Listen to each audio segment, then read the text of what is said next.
Ever heard of the medieval English queen who used boiling beer and attack bees to successfully repel the Vikings? Or the princess in Renaissance Sweden who turned to a life of piracy?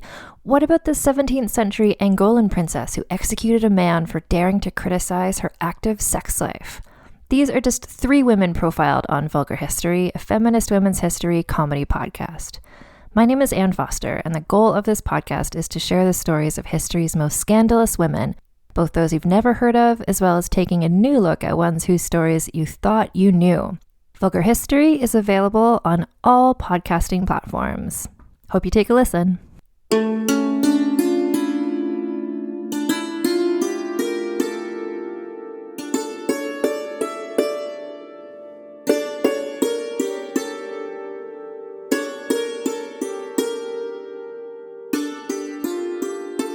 Hello, and welcome to So You Think You Can Rule Persia, the podcast where we rate and review all the kings of Persia from Diocles to Yazdegerd III. I'm Serial, and my pronouns are they, them. And I'm Umberto, my pronouns are he, him. Okay, so hello everybody, and welcome to episode 15, which is a lot. Whoop, whoop. And look at us! Yay! Still working on this. We still haven't collapsed. Amazing. That's amazing. Great. And we finally reached Artaxerxes III. So we've had 3 of these guys. Our first the third. That's another first, I suppose, but hey, good. So what happened last time under our old pal Artaxerxes II, who ruled for approximately ever and had a lot of things happen under his reign? Oh, right. It was a really long reign. Also, I'm looking at my notes because I was trying to find if we already knew the name of the next person, you know, if it was someone who changed their names later or how it worked. And one of my last notes is Cyrus dies, Parysatis kills everyone, Xenophon brings soldiers home. I mean, that is not wrong. Parysatis kills everyone. Yep, that's pretty much what happened. The interesting thing is that history stopped after 400 BC because nobody was left alive after Parysatis got to them. It's a little known fact, but this is all an illusion. Yep, everyone's dead. Sorry. Whoops. Listen, I had to stop taking notes like halfway through the episode last time, so there might be some things missing. Yeah, so here's the short version of Artaxerxes II. Right. So he had a civil war early on with his brother Cyrus over the throne. Big epic battle. Cyrus wins, but is killed eventually. So Artaxerxes is king, hooray. Artaxerxes tries and fails to invade Egypt like 4 times. Doesn't work any of the times. Yeah, I feel like we should just give up on Egypt by now. He sort of has his fingers a little bit in Greek politics, where Sparta has its hegemony and then eventually loses it in favor of Thebes. But the Achaemenids are trying to keep the situation roughly stable, at least for Anatolia.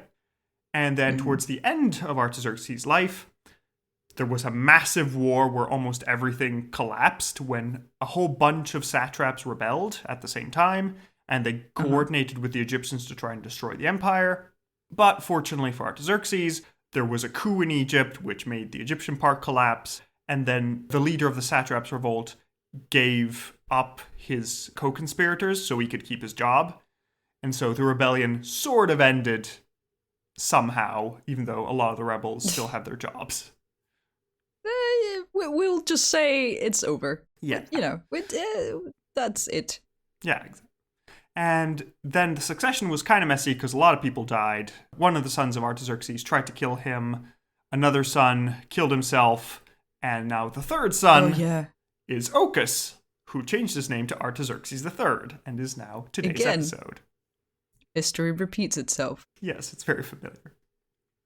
All right, let's do this. So, what about Artaxerxes III? What do we know about him? Well, again, as I mentioned, he was born as Ochus and is the son of Artaxerxes II and Statira, his wife that was eventually murdered by Parysatis.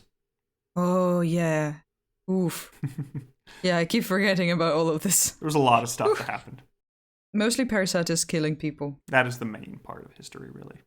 And yeah, so this Ochus was born sometimes between 410 and 400 BC, because that's when Statira was alive and he was one of the youngest children that they had. So there we go. And yeah, so even before becoming king, he had a lot of important tasks he had to undergo. Oh. Because the first time we hear about him is during the whole massive rebellion at the end of the last reign, when Ochus is given the command of an army of his father to try and hold some of the cities in Phoenicia. And not only that, he was also apparently the one who received the surrender of the Egyptian king, who was dethroned and just sitting there with an army and no kingdom. Right. So that's nice. That's a good career to start from. That's a good, Yeah, it's not bad, a couple little things under your belt. Yeah. Let's go. good practice. Then after a while, as we saw, through the luck of his elder brother Darius attempting to kill his father, but failing miserably, Whoops. and through the scheming of Ochus, who forced his slightly older brother Ariaspes to kill himself. Who was just too good for this world, apparently. Yes, he was just like a nice person who was not fit for playing the game, unfortunately. Yeah. So at this point, in the end, Ochus manages to become king of kings and name himself Artaxerxes III, because I'm honestly not sure why everybody chooses Artaxerxes. There are very few people that choose like Darius or Xerxes or Cyrus, but It might just be a popular name, like people might like it. It could be, but like if I were looking at the reign of Artaxerxes II, I wouldn't say, yes, that's what I want to inspire myself on. I'd say, maybe... let's look back at like Darius the First and say, or maybe Xerxes the First and say, okay, cool, this is what I want to point towards as my inspiration. Yeah, you know what? That's a good point. I can't really find... I was like thinking, okay, there must be some other... which, yeah, I'm sure there's some other it could be reason, that maybe since his succession was a little bit disputed, he wanted to connect himself to the crown, and since... Yeah, but like... Since the king had been called Artaxerxes for the last 40 years, makes sense that you're... Yeah. If you want to be king, it fits, but maybe. Still, I would have chosen a different name. There we go. Well, you can choose when it's your turn, Perfect. As soon as I inherit the throne. Excellent. And so what happens as soon as Artaxerxes takes the throne? Well, he realizes that he has, according to the Greeks, approximately 100 siblings. Great. That is for sure true. I'm sure there's no exaggeration in that. Yeah, he has a lot of siblings. But yeah, so in the end, he decides that, you know what, these people are all a threat. We all saw what happened with my father and Uncle Cyrus. It's not comfortable to have these people around, so... Artaxerxes, don't start your reign with mass murder. You don't have to do this. He's already killed one brother, might as well. So he decides to execute all of his siblings, regardless of age or sex, entirely eliminating them. Oh my god. Okay, well, he takes after his grandma. Yeah, exactly. What the hell? Yes, so he has decided that, yes, it's nice to have some spare heirs, but also it's nicer to have a secure succession. So there we go. Wow, Artaxerxes, starting out strong. All right. Yes. And now that his throne is secure, he wants to secure the borders of the empire to make sure that everything is in order. Because when we just left off, the empire was about to collapse. So Artaxerxes decides that he wants things to be in order, he wants things to work. So first mission is the Cadusians. Remember the ones that Artaxerxes II had fought, but failed so humiliatingly he had to kill the witnesses? Those people. Yes, oh god. Wait, listen, so many good decisions were made in the past. Very logical, very mentally healthy and stable. We love them. Next time you trip on the sidewalk and you feel terrible because someone saw you, just think of this, Yeah. At least you don't have to kill them. That's nice. That's a good outcome. So Artaxerxes III launches an expedition against the Cadusians and manages to suppress them. He manages to ensure that this region is stable now and they will not rebel anymore. Right. And as an interesting note, here we meet a character that we'll see in the future. So during this campaign, there's a certain noble it's basically a distant Achaemenid. It seems like he was probably a descendant of Darius II, so like a distant cousin, called Artaxerxes, although the Greeks sometimes call him Kodomanus. Right, because why not? Because reasons. So this young noble distinguished himself in the fighting, and apparently he personally killed an enemy that had presented himself to fight in single combat. Mm-hmm. And so Artaxerxes was so impressed by this Artaxerxes that he gave him the satrapy of Armenia to rule. So keep in mind, Artaxerxes, he'll be back in All like right. next Making a note. episode-ish. Making a note. So there we go. But now that these rebellious tribes have been dealt with, Artaxerxes has decided that he wants to deal with what remains of the satrap rebellion in the West. Because, as we mentioned, a lot of satraps weren't really punished.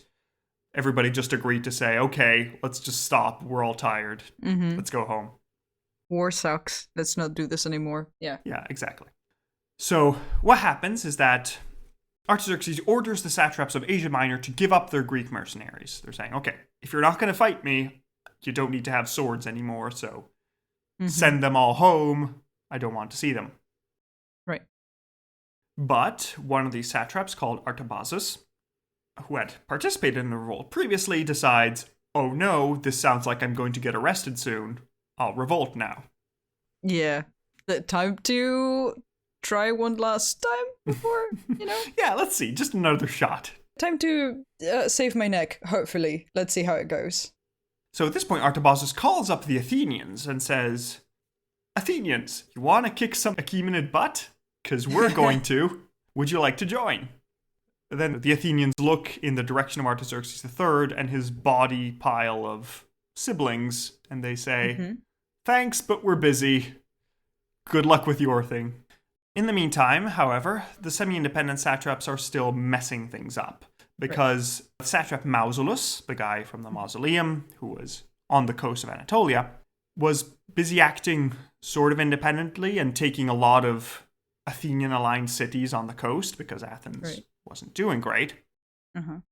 So this changes the Athenian plan. The Athenians now decide that, well, since they're going to be messing with us, we might as well mess with them as well. Let's go. Yes, so the Athenians get allied with Artaxerxes, making a deal saying, okay, if you help us take back our cities, we'll help you with your whole rebellion thing. Wow, Artaxerxes, that sure worked out for you, huh? Yeah, worked great. For help among the Athenians. So, perfect. And at this point, the rebellion starts to grow again. There's a new satrap revolt which is growing, and Artaxerxes' plan is starting to backfire quite seriously. Oops. It's so bad that Artawandus, who was the leader of the previous satraps revolt and had returned to his own satrapy, joins the rebellion again. Oh my god. Just let it go, man. So, there we go. At this point, the whole satrap revolt starts up again with the aid of Athens, trying to take down the empire once more. But Artaxerxes isn't a pushover. Artaxerxes takes command of an army and heads over to crush the rebels and ensure that they don't get any more ideas, because this has been going on for too long. Yeah. So he heads over and defeats Artawandus in one first battle, fortunately. And then afterwards, Artaxerxes has access to Athens. He has access to the sea once more. And he threatens the Athenian government by saying, listen, if you leave now, it's going to be fine and I won't seek revenge. If you don't, I'm going to send my entire fleet to destroy what little remains of your empire. So maybe give up now. Whoops. And the Athenians agreed. The Athenians said, oh dear, that doesn't sound good. And they say, yeah, okay, sorry, we didn't mean to. Oh, that was your satrap, sorry. I thought it was an enemy kingdom. No, it's fine. You can deal with your rebels. It's okay, bye. But at this point, there is more mess, because who's leading Greece right now? Well, it's the Thebans. Hey! I love them. Yes. So the Thebans decide that, being the Greeks in charge right now, they're the ones who are going to try and mess with the Achaemenids again. Let's go. Because this is how we roll. We just cannot have nice things, can we? So the Thebans ally with Artaxerxes, and they try and help him out, send supplies, send soldiers. But fortunately for us, the Theban general in charge of the invasion and Artaxerxes have a serious disagreement, which forces the Thebans to withdraw their support, because they don't like Artaxerxes and what his deal is. So at this point, Artaxerxes comes in, defeats Artaxerxes, and manages to defeat Artawandus as well. So he defeats all of these satraps and stabilizes Anatolia at last. And while Artawandus is caught and ended, Artaxerxes manages to flee. Sneaky. Yes, and he flees, of course, to Greece. But to who exactly? Well, the Thebans are going well, but they're on the way out. there's a new rising star in the north, which is a certain man called Philip II of Macedon. Oh boy, here we go. And so Artabazus flees to Macedon, where he tells Philip about the riches of Asia and how cool it would be to take over. And Philip starts thinking about it. He will take the next few decades thinking about, what's the best way to try and attack the Achaemenids? We'll see. Interesting. I guess stay tuned to find out, everybody. Yeah, stay tuned to figure out what happens to this Philip character. Does he get to invade? Does he not? Will he die horribly? Will he live a long and peaceful life? We'll see. Not common. All right, so. Okay, so now finally Anatolia is secured. The rebel satraps have been crushed. The rebellions in the center have been subdued.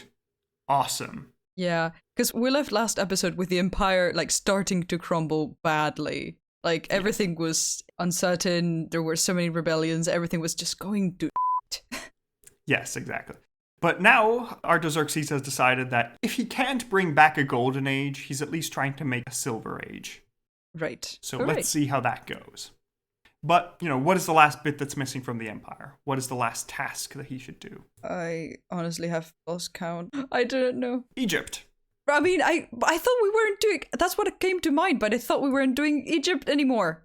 Haven't we given up already? No, never. We had no claim anymore. It fully... It's been 50 years since Egypt was last in the Empire, but now it's time to bring it back. Oh my god. Just why? Just let it go. So yeah. I cannot believe we're here again. Just, why are you like this? Artaxerxes has started his reign with blood. He wants to end it with blood. Oh, all right, let's go. What happens? So he sends a first expedition under a series of subject generals. But this one fails. So Artaxerxes makes plans for his own personal campaign. But his plans are disrupted when in 351 there is a large-scale revolt in Syria, Phoenicia, and Cyprus, supported by the Egyptian pharaoh, who wants his independence, clearly. Apparently, it seems like the revolt in Phoenicia started because the local satraps had been arrogant towards the locals. Mm-hmm. So the rebellion started by destroying the royal park that the Persian kings had around the city of Sidon. Oh. At this point, the local satraps tried to deal with the rebellion first before having to tell Dad.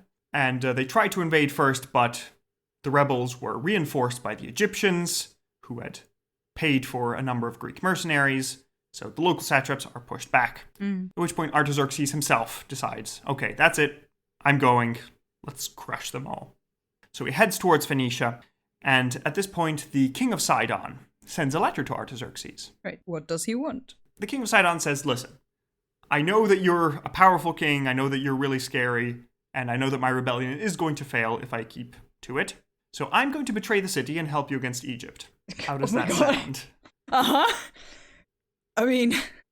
And Artaxerxes says, okay, fine, sounds good. I'll accept your surrender. Bring 100 important citizens from the city to my army, and with them we should be able to subdue the rebellion. And that sounds awesome. Great. Does this go as planned, or does Artaxerxes take this information to incriminate the other guy and actually take the city for himself by being like, look at this person, must be deposed? The answer is yes. Yes! I knew it! You don't go to a powerful person that you want to impress and be like, hey, so I'm thinking about high treason. What do you think? So I'm a traitor. Can I work for you? Thank you. Like, what? What was the thought process here? Seriously. Not much, really. There wasn't any. No thoughts behind those eyes. So, the king of Sidon comes out of his city with 100 prominent nobles from his city and brings them over to Artaxerxes. He justifies this to the nobles by saying, oh, we're just going to a common Phoenician gathering. It's just to discuss the rebellion. Don't question it. It's okay. All right. And they didn't question it? Nope. So Artaxerxes takes all these rebellious nobles and has them all executed for rebellion. Uh-huh. And then he goes with the king of Sidon all the way to the city, and the king says, it's okay, they're with me, let them in. Yeah. And then they are both together waving from the balcony, and Artaxerxes just goes, oops, and just pushes him to the Pretty ground. much, yes. Artaxerxes decides, you've outlived your usefulness. Bye-bye, traitor. And he dies. Yes. So there we go. I knew it. That is excellent. Artaxerxes is going to get some extra points in scheming. I mean, Yes, it's not really scheming, but like it's scheming It's to a actually bit go for shocking. this, and we'll see the opportunity, you know, and take it and have no shame about it, which Yeah, pretty great. much. I mean, he does not have shame. Shame is not a feeling that Artaxerxes can feel. It's Yeah. something that he doesn't need. I agree.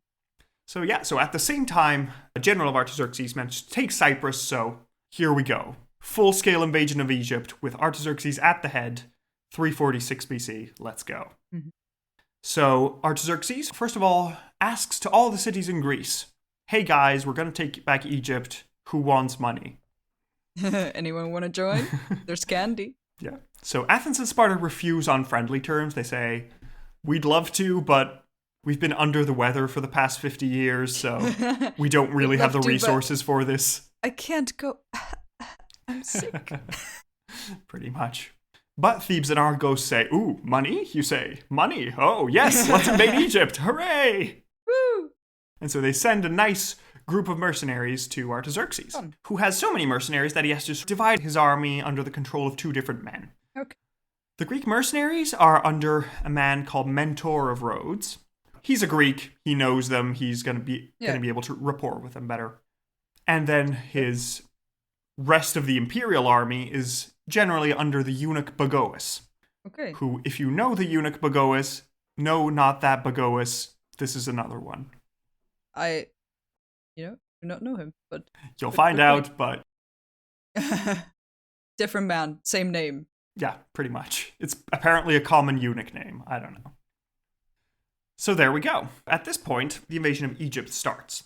And we are told by the Greek sources, at least, that some Spartan mercenaries are working on the side of the Egyptians, and that as soon as they see the Theban mercenaries, they decide to Right. fight them as hard as possible. Oh no. And yeah, apparently the Greeks take the most pride in fighting each other and showing that, no, we're the best Greeks. No, we're the I best love Greeks. this.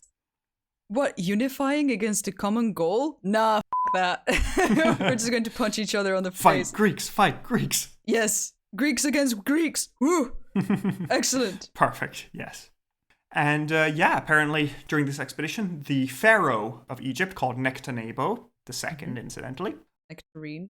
Yes, Nectarine. Sorry. Lost a crucial battle against Artaxerxes, apparently because he was inexperienced as a general. And he took personal command over the Greek mercenaries, presuming that he could govern them better. But then again, these are the Greeks telling us, so maybe they're just saying. Yeah, who knows?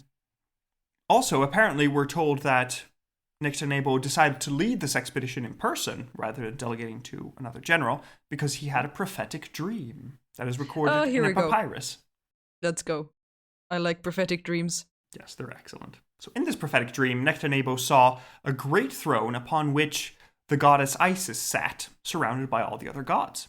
At which point the god of war, Onuris, begged this goddess to help him because he'd done all he can to help Nectanebo, and he couldn't really complete his work because his temple was half finished. And so, well, without his full power, he can't help the pharaoh. At which point Nectanebo saw this and said, okay, I know what to do to win the war. So he told his advisors, go to this temple that I saw in my dream and finish it. That makes perfect sense. Yeah, of course. Reasonable. Because apparently the temple was all finished, but it didn't have any hieroglyphs on it, so it wasn't fully complete. Right. So Nectanebo gave money to a servant of his to go and finish this work as soon as possible. But the servant went to the temple to inspect it, and in the temple there was the beautiful daughter of a perfume maker. Oh, don't. And then... Here we go. Unfortunately, the papyrus is incomplete, so we don't know what they got up to, but... I mean, I have a few options. Listen. We can assume they played checkers together, and they had a great time, and they lost track of the time, and so, didn't manage to finish And the money hieroglyphs. just mysteriously vanished. Yeah, of course. You know. It happens. So, yes, no matter what happened, temple was unfinished in the end, so there we go. This is so ridiculous. I love it. At this point, finally, we have that Artaxerxes managed to obtain the surrender of the city of Pelusium, which is essentially the doorway to Egypt. It's pretty much on the coast, and it separates Egypt from the rest of Asia, essentially. And so in Pelusium, several of the soldiers under the command of the eunuch Bagoas started looting the city, to the point that some of the locals started attacking them, because why are you looting our city? Mm-hmm. But apparently Artaxerxes was magnanimous enough to side with the Pelusians and executed the soldiers responsible for looting and told everybody, no, we're here to retake this place. If we're going to do any looting, it's because I say so. Uh-huh. Only when I say so it's okay. Now it's not, so stop it. Yeah, exactly. So at this point, then, Artaxerxes sent word to all of the remaining cities in Egypt that were under Nectanebo's control, saying, listen, if you surrender, I will reward you greatly. If you don't, I will kill every last one of you. Yeah, like, do you like if the you deal? Surrender, I will reward you. If you don't, I'll kill you. What is the reward? Not killing you. Just yes, pretty much.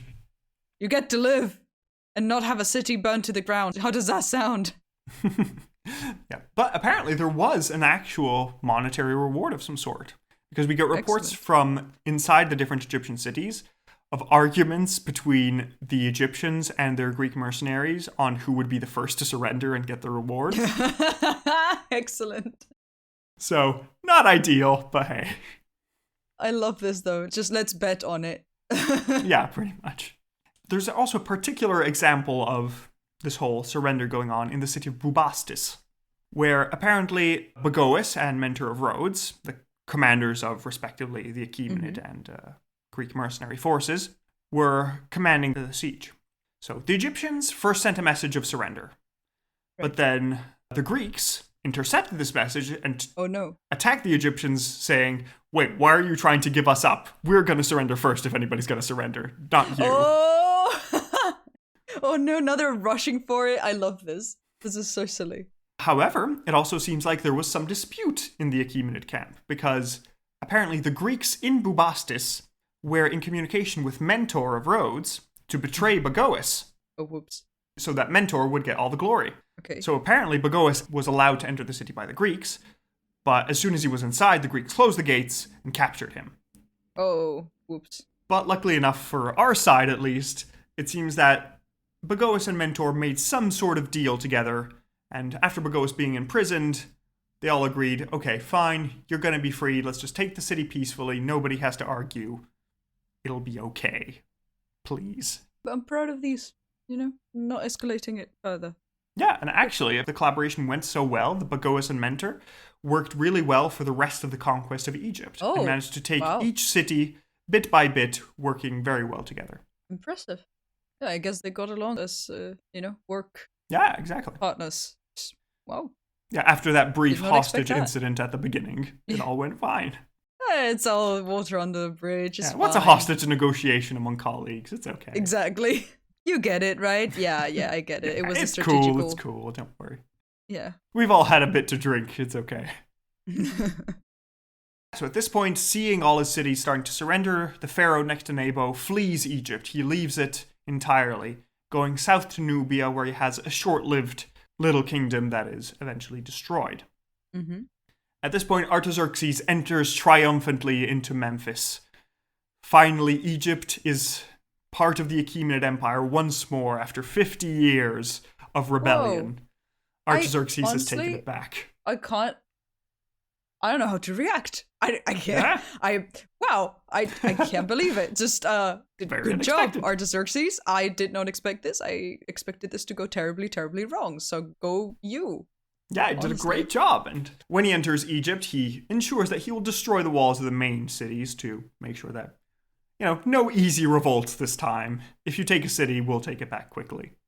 And he greatly rewarded both Mentor and Bagoas, because Mentor was given control of the coast of Asia Minor, where he could take control of all the Greek pirates being a pain in the neck, as they have been for the last 2 centuries.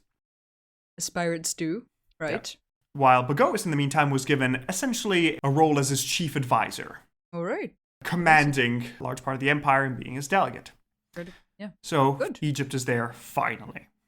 But how was Egypt treated after these actually 65 years of independence? Well, we get different reports. The Greeks tend to like to portray Artaxerxes with his bloodthirsty persona, so that's a bit of an issue. So we get some reports from Aelian, who was a Roman teacher of rhetoric. Wait, alien as an alien?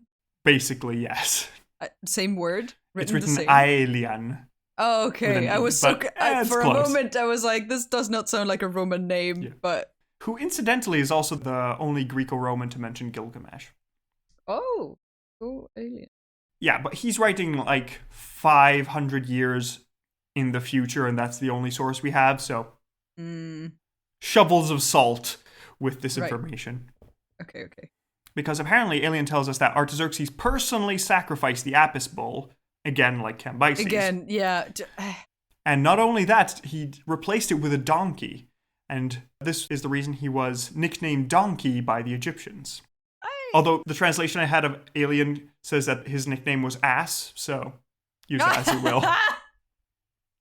Listen, yeah, I don't think there's any truth to this, honestly. Knowing how Greeks and Romans tend to see the Achaemenids, yeah. Especially with the mention of the Apis bull, I'm like, there's no way. I mean, here, unlike Cambyses, we don't have any Egyptian sources that contradict this, but, you know, it's still weird. But do we have any other sources that support support really. it? Yeah, exactly. We just have the general murdery vibe that he's giving off. Which, to be fair, that is accurate. That's he has killed people. It's not doing great. But yeah, so finally, now the empire has been reunited. Artaxerxes is ready to restart his Silver Age and ensure that everything is going well.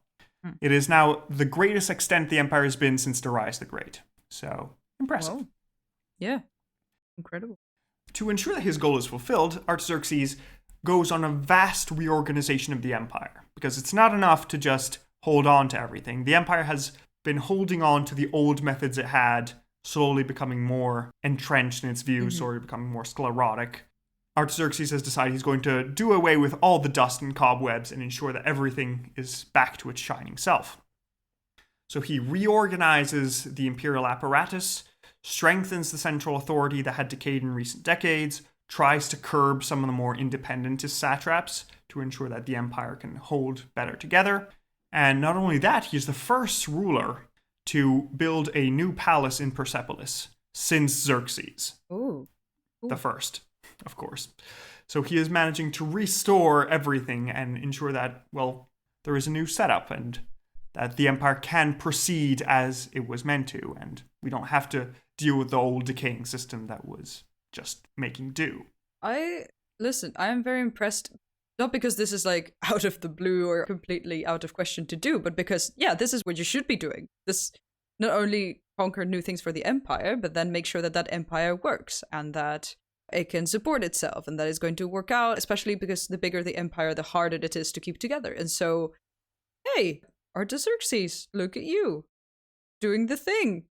Yeah, it's doing a very good job, and, well, it's one of those things that take a lot of hard work, but they show their results. It's sort of what Darius the Great did when he started. Exactly. He had to reform the empire to ensure that it could withstand the future centuries. Yeah. So, awesome. And with this newly great and stable empire, Artaxerxes now has to deal with noises from Greece. Because overall, he tries to start a policy of friendship with all the Greeks. He decided that in my new empire, I don't want to have to worry about Greek pirates raiding my coastal cities every other year. I don't This want has been going on for any too of long. this again. Let's end this. Just no. So he tries to get friendship with all the different Greek cities. But, as I mentioned, there is a new star rising, that of Perfect. Philip of Macedon. Tell me about it. So Artaxerxes tries to make friends with Philip. He tries to say, okay, listen, if you want to be my vassal again, like Alexander I of Macedon was to Xerxes, I'm up for it. It worked out then. Just be nice. It could work out now. Yeah. But in 346, Philip was recognized as hegemon of Greece as an official title. Ooh. And there were calls for him to take advantage of the turmoil in the Achaemenid Empire, so all the rebellions and the war in Egypt, to invade. But Philip refused because he had to stabilize some things at home. There were some northern barbarians he had to deal with. Too many Bit of a things, mess. too much Let's stress. wait. Maybe later. Yeah. Also, it seems that a lot of the Greek city-states were starting to get wary of the Macedonians. Because Athens sends a letter to Artaxerxes saying, "Hey Artaxerxes, would you mind attacking Philip for us, please? Oh, interesting. We're scared." Very interesting. I love that they are catching on kind of how we were, or the way that Artabazus also did, which is, this region is becoming incredibly powerful. And maybe Thebes won't be for much longer. I will go towards it. Like they're catching on. That like maybe a shift in power is happening. Yeah, they're trying to understand that the Athenians haven't been a great power. Rather, the Athenians haven't been the dominant power in about 100 years. Yes. But they're trying to preserve their situation. They don't want to be subject to a king. Yeah. If they're Macedonian, that's gross. So at this point, Artaxerxes receives this letter, but he isn't convinced. He stabilized his empire. He wants to keep administering it and making it why would prosperous. you go? Why, in your sane mind, would you go into a war with this other place that like seems to be pretty powerful? Unless you want to nip it in the bud, but like you're trying to make acquaintance with them, right? And like be on friendly terms. Like, do we really need to go into a war for nothing? Like just to appease the Athenians who we don't like? Yeah, exactly. And there's also a lot of work to do at home, so it's not like he has nothing to do. Everyone's busy right now. So he sends the Athenians a nice message saying, "Hey, thanks, but no thanks. We'll call you up if we need you eventually, but cool. You deal with it."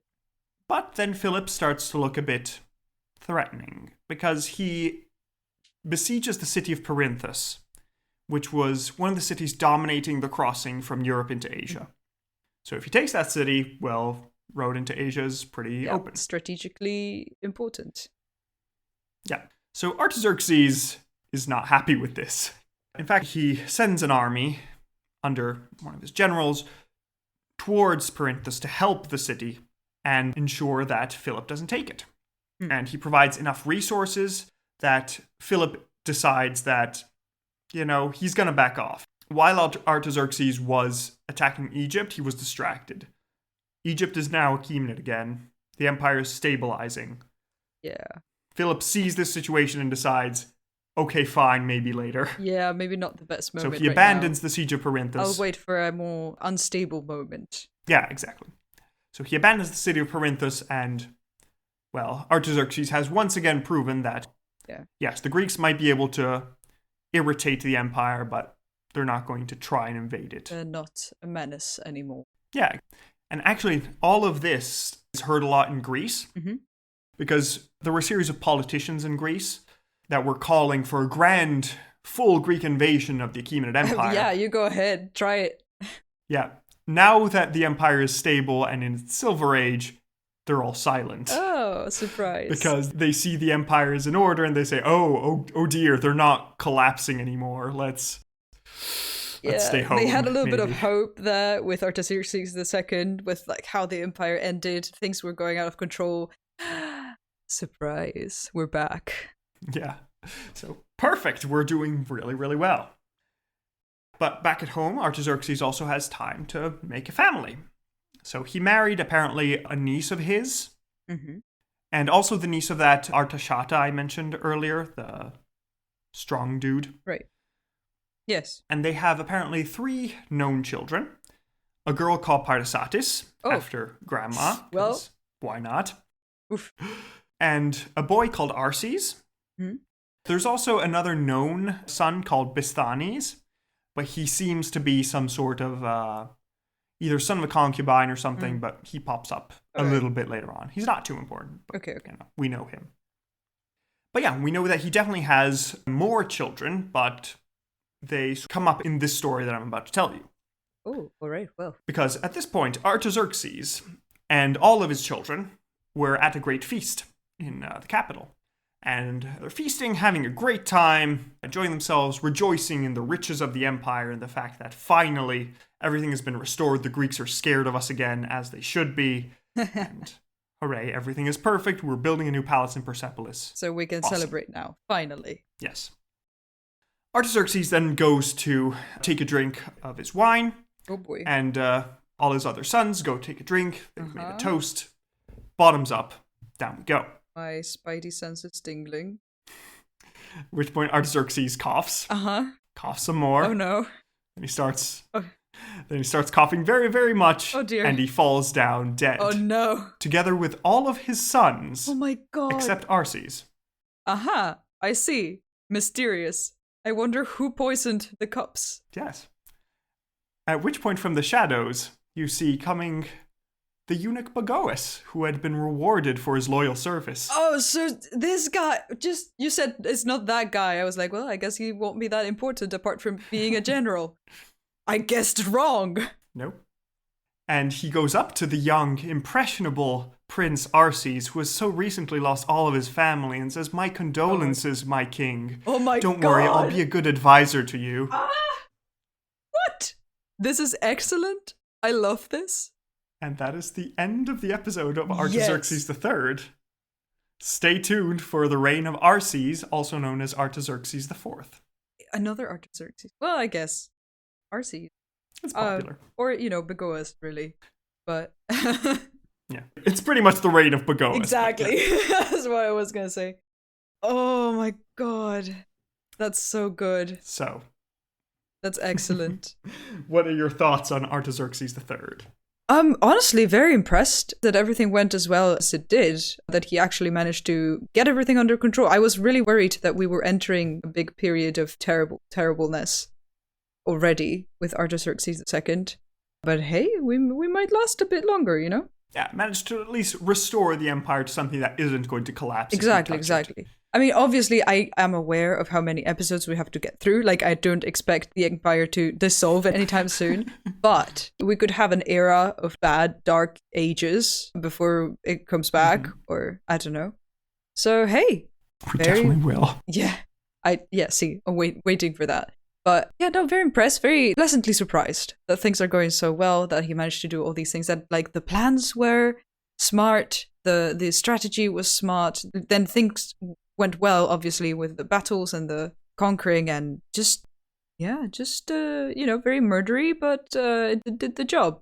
And without being overtly, I mean, I was going to say it wasn't Parasatis who like would create a chamber specifically to murder people, but like he did kill like 100 of his siblings. Yeah. So, fun king. I enjoyed it. All right. So let's get to rating him and see how he stacks up against the other Artaxerxes. Yeah. Artaxerxes. Okay, so first category is final moments. How interesting was his death? Oh, I loved this. Being poisoned together with all his sons, except one. It was great. I mean, poison, sure, we've seen it before, but just the circumstances and the fact that it was Bagoas, and just, yeah, like I did not expect this comeback. I was just plot twist, Secretly working for this all along. That was fun. That was very fun. I really enjoyed it. So I think I would rate it as 7, probably. Yeah, I'm also pretty impressed. Let me say a 7. I think it's on the more interesting side. I'm going on a 6, not a 7, because it could have been more, but still works out well. Yeah. Okay, so let's give it a 6 and a 7, which gives us a total of 6.5 out of 10 for final moments, which is our coolest death since Sogdiana's, which, fair enough. Hard to top. Next category is battle hardness. How good was he at fighting and conquering and war and all that? Fighting, personally, I have no idea. But if we go following the conquests and the things that he either conquered or reconquered, like, I would say pretty good, right? Yeah, he did a really good job. Great. Just to summarize what happened, he managed to, first of all, suppress the tribes, the Cadusians, that had defeated Artaxerxes II. Right. Next, he managed to suppress the last remnants of the satraps' revolt. Which was cool. And then, most importantly, I'd say, he managed to conquer Egypt from scratch. That. Honestly, get it back. 5 points just for that, from me. I would be inclined to agree. Yes. And that after that, he managed to threaten the Greeks enough militarily that they stopped talking about trying to invade. Yeah. So, I think it's pretty good, honestly. I'm not... I don't think it's like the highest. I don't think it was any, he wasn't fighting insurmountable odds or anything. No, but like, did he lose an important... He's rebuilt the empire militarily. He didn't lose anything significant that we know of. I'd go for 8 or 9, I think. 8 or 9, okay. Maybe an 8. And I feel like for a 9 or a 10, you need to do something particularly impressive. yeah. But Yeah, just as a reference, 9 is what you gave to Cyrus and Darius the Great. yeah, but listen, stabilizing an empire that might have No, collapsed I'm not saying it's otherwise wrong. and reconquering Egypt. Yeah, Yeah, definitely. no, I'm going for an 8. I regret nothing. Oh, actually, 8 is what Cyrus got. Ooh, there you go. And 9 is Darius. But 8, yeah, I'm also 7 or 8, really. Because it's really impressive. He did such a great job. If you think my 8 is a bit too much, then go for a 7 yourself, and we have a balanced, average. I think so, yes. I think that he did a good job, but it's nothing that makes me say, wow, Yeah. this is incredible. Like, who knows how you did this? Cyrus managed to conquer, 2 of the 4 kingdoms that existed, Yeah. full stop. That's Different pretty good. times, different times. I'd say a 7. Oh, of course, yeah. So 7 and 8 gives him a 15 out of 20 for battle hardness, the highest score since Darius the Great. Yeah, we've been waiting for this. He's been doing very well. Next category is scheminess. How good was he at plots? Oh, I love this. schemes? This was fun. I've missed this. Ever since Darius, Darius the Great, we haven't had that many things. So, Yeah, Artaxerxes, he has a lot of scheming. So to start with, also, just because I just remembered, in battle hardness, he did help his father during the Great Satrap's Revolt. yeah. So it starts early. Yeah. So I'm so happy with the 7 and 8, but yeah. Anyway. But scheminess, what did he do? So he started before his reign. So he first schemed to get the throne, Right. which is great. He forced Amazing. British. Yeah. You need to be assertive in this business. Listen, it's a hard world out there. He forced his poor brother to kill himself, which, Yeah. not great. Okay. By spreading rumors and all that. Gaslighting, manipulating much. Oof. Yeah, and he had another brother that was just before him murdered as well to get the throne, the son of the concubine. Yes. And then afterwards, it's not super schemy during his reign, but he does have all of his siblings murdered. I feel like he's very strategically opportunistic. He's like, oh, this is what has to be done, and it doesn't matter if it's in military or in politics or in more subtle ways. He actually keeps on top of these things. Yeah, definitely. So, yeah. And otherwise, as plots, he doesn't have too much in the way of plots during his reign. Not that I can think of right now. He's fairly straightforward military commander. So schemes, yeah, I would say it's mostly sibling murder, really, his schemes. Yeah. There's nothing much else. Well, the traitor to get his way for the city. Oh, that's true. That was really good. Yeah, that's true. I enjoyed that one. That's definitely an extra point for me. Yes, good point. Yeah, so I'd say 1 point for the betraying for the city of Sidon. Yes. I'd say 1 more point for killing all his siblings because once you're king, it's not that difficult, I assume. I guess. And then another couple points for scheming to get the throne. I feel like 4 is what I was going to go. is my Yeah, I was scheminess going to go aim. for a 4. I agree. So. Okay, fair enough. Okay, so perfect. So 4 and a 4 gives him an 8 out of 20 for scheminess, which matches Sogdianus. Ooh, Nice. fun. Next category is shock factor. How shocking was he? How terrifying? How murdery? How scandalous? Honestly, quite a bit. Not the most we've seen so far, but I feel like, the sources were also not doing him any favors. Yeah, definitely. Yeah, I'd say more than average, but nothing particularly. Yeah, I'd say, shock factor, again, the murders Yeah. are a thing he did. Yeah, whoopsie. Yeah, the eventually killing the king of Sidon after he'd given him that. That was just good strategy, honestly. Yeah, I mean, that makes sense, honestly.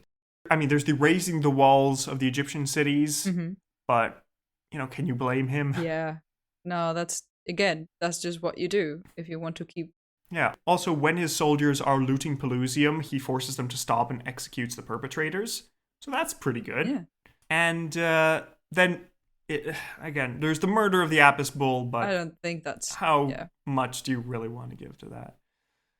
So, yeah, shock factor, I honestly expected to be more shocked. Yeah, because it was during my we research, established he but- was kind of murdery, but then I feel like he definitely deserved points for killing 100 Yeah, no, siblings. yes, obviously. But, But apart from but that, beyond that, it just makes sense when you're at war. Of course, I'm not condoning any of these acts, but none of them stuck out to me as, wow, Yeah. what is this? Yeah, and it doesn't feel like he's doing it gratuitously because he just can. He's just doing it because this is what needs to be done. The Empire's collapsing. I need to pull it together. No. So shock factor, I'd say... Maybe a 2? 2 only. Nah, I'm going 4 as well, like scheminess, because... Fair enough. It's 100 siblings. It's so many.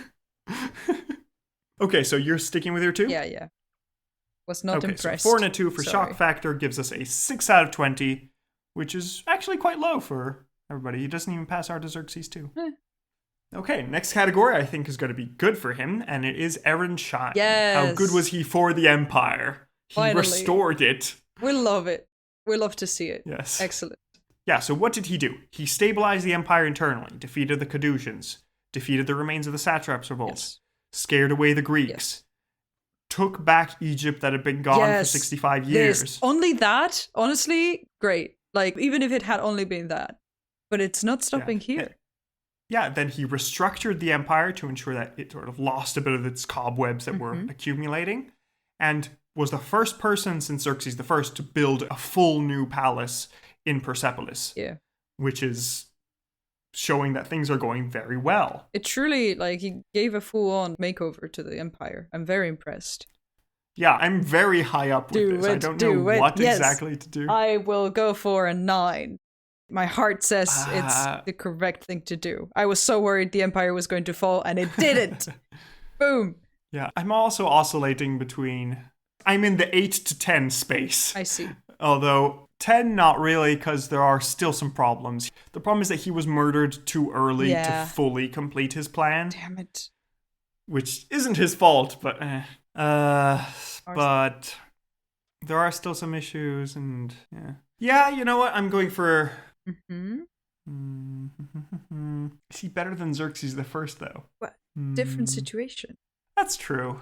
You know what? Yes. Artaxerxes III was given nothing and built up a huge empire. Xerxes was given a golden age and did fine. People are going to be so mad at this. People are going to be so mad at this. But yes, I'm giving him a 9 for Aaron Shine. All right, let's go. So you're going for 9 as well? Yeah. 9 and 9 for Aaron Shine is an 18 out of 20. It rhymes. It's perfect. Perfect. Making him the 4th highest score after Cyrus the Great, Darius the Great, and Cyaxares the Great. We're going to get so much backlash for this. Love it. Can't wait for all your tweets. All right. Okay, so next category is Face of Faces. What do you think this man looked like? What does the restorer of the world I do not have an image. What scene would work? Oh boy. Okay, so let me look up Serial's drawing, and we can see what Artaxerxes really looks like. Ooh, I like it even though I can only see half of it, so that's a good sign. Aha! Nice. So, in this wonderful, wonderful portrait, we have Artaxerxes III, our beautiful boy, with a wonderful beard and the typical Persian hat that we have become accustomed to. Right. Proudly displaying a pharaonic crown with the upper and lower Egypt represented, saying, "At last, my empire's complete again." As well he should. If you get it, you get it. Okay, so now let me show you what he actually looks like. What does this person like? Oh yeah, let's see. Let me actually show you. I was actually going to add some extra blood, for all the murders, but I figured, That's fine. It doesn't show up in black and white very well. Exactly. It's okay. His coat is actually blood. Yeah, that is all. Yeah, it's covered in blood. Exactly. Okay, so here's a first look, because we had 2 different drawings. One from his tomb, which we're going to use to rate him, and another one from a coin, because we're getting stuff on coins now. Ooh, but it's from another satrap, so that's why I chose not to represent it. But they're both contemporary, so there we go. So this is the standard tomb portrait. Serial, if you might describe it. Oh, yeah, okay, so we've seen many like this, honestly. Yeah. Cool flowy robes with nice foldings on them. It's a relief, obviously, on stone and on a profile. Robes, curly hair, put in some kind of hairdo, the long beard, the hat, and the bow. Yeah, it looks like an Achaemenid king. Yeah, I was hoping more from him since he was so transformative, but oh well. Looks like what I expected. But the second bit sort of followed your lead because he has the pharaonic crown on his head after conquering Egypt. This is from a coin. I like this. So he's sitting on a chair, holding a staff with, is that the Apis bull? Like, is that a bull head, or what is I it? don't think it's a bull. I think it's just a staff. Okay, well, holding a staff. Honestly, it's and some sort of staff head. Chalice? I think it's the usual flower that they have, Okay. like in Persepolis as well. Holding a flower and a staff with the pharaonic crown on his head. This is very fun. I like all the detail that it has. It's a good It is portrait. very impressive for a tiny coin, which, damn. you wouldn't think. Interesting. But yeah, so there we go. This is Artaxerxes, our boy, and his face of faces. What are you going on for rating? That was very fun, and it is contemporary, so... I don't know. Yes, exactly. I like the coin. The coin was very good. I think I'll go for like a... We can consider the coin in the rating as well, if you like. Yeah. Yeah, I mean, it is him, right? So... Yeah, they're both contemporary, so yeah, sure, why not? Say... I did like the coin. I was going to say the relief was not that impressive, just because, I mean, it is well preserved, which is It's nice, the but usual one. yeah, That's no kind of surprises there. The So downside, really. probably like a 7. I was also thinking 7, All right, actually. cool. So Excellent. yeah. Go with a nice 7 and a 7, which gives him a 3.5 out of 5, which is the best-looking king since Xerxes. So congratulations. Well, like... Xerxes first, of course. And finally, our last score is lengthiness. How long do you think this man reigned? Well, apparently not long enough, because he was murdered, and according to you, he could have done much more, so I'm assuming he wasn't that old when he was murdered. I don't know. How long did he take to do all of this? How long do you think it would take to restore the empire, take Egypt? Honestly, but a long everything? time, but apparently he was very good at it, so I'm going to say 20 years. That's exactly correct. Let's go! I'm so good. From 358 to 338 BC, that is 20 years, which divided by 10 is 2 points out of 5 for lengthiness. Which leads us to a final score, which is very, very nice and interesting, which is 59 out of 100. Ooh. Do you know how high ranked that makes him? Pretty up there, I think. He is the second highest ranked king of kings. No way! Just after Darius the Great. That is... Just above Cambyses, Cyaxares, Okay, listen, and Cyrus. Listen, I was going to say, that is not fair. I was like, oh, this is not really, like, it doesn't reflect, but why not? Why not, actually? It does. He does was reflect amazing. He him. did so many things for the empire. He restored it to essentially almost his former glory. Like, he made a stable empire. He reconquered Egypt. He did all these things. Yeah, no, you know what? Yeah, Artaxerxes III. Go, my man. Like, he did amazing. He deserves to be the second highest rated of our kings. So, congratulations. There we go. But this leads us to a final question where I think we have more of a discussion than we would have had in other times. True. Where we need to ask, is he fascinating enough, ambitious enough, successful enough to be called a Shahanshah? Or is he just a Shahanah like his ancestors? I don't know. I don't know if it's because we've seen so many already that I can't remember all of them. And so the first ones are always like, oh, of course, I remember Xerxes and Darius and Cyrus.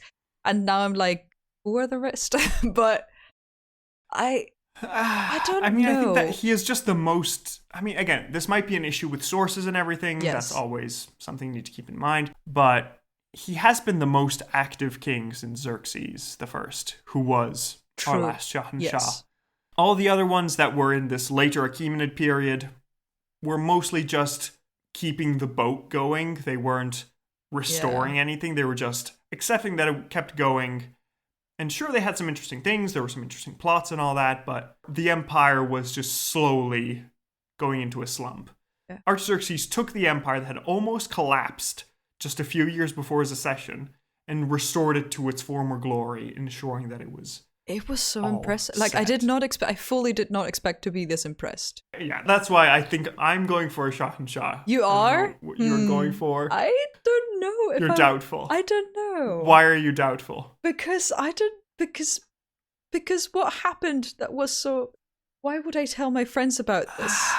I guess, but you could say, he's a bit like Aurelian for the Romans, where it's like everything seemed absolutely horrifying. But I love and he Aurelian. fixed it. Yeah, I know. Aurelian actually again, deserves, Yeah, but you know what? Yes, sure. I feel like I talked you out of one before or into one before. I don't know. We've had this conversation. So You talked me out of one at some yeah. point. Let's why not? Yeah, let's make it Sahan Shah. Let's go. Let's Perfect. make everyone mad at us Woo! at the comments. I won't read Fine, them. the So people are nice. Cool. Okay, so congratulations Artaxerxes III Ochus for being the first Shahanshah in over a century. Congratulations. amazing. You can go back to the Paradise Gardens with your great ancestors Xerxes I, Darius the Great, Cyrus the Great, and Cyaxares, and you can keep your head up proud, knowing that though they created an empire, you restored one. So congratulations. So good. All right. Yeah, so that is the end of today's episode. Yeah, thank you for listening. Thank you for making it all the way through to the end. And as always, notes will be somewhere. Go to our webpage. Yes, everything is in the notes. And if you think we've given you enough entertainment to write a small review for us, wherever you can review us, that'd be nice. Thank you. Yeah, that's very helpful. And otherwise, just take care of yourselves, and we will see you next week. Goodbye. Yeah, have a good week. Bye.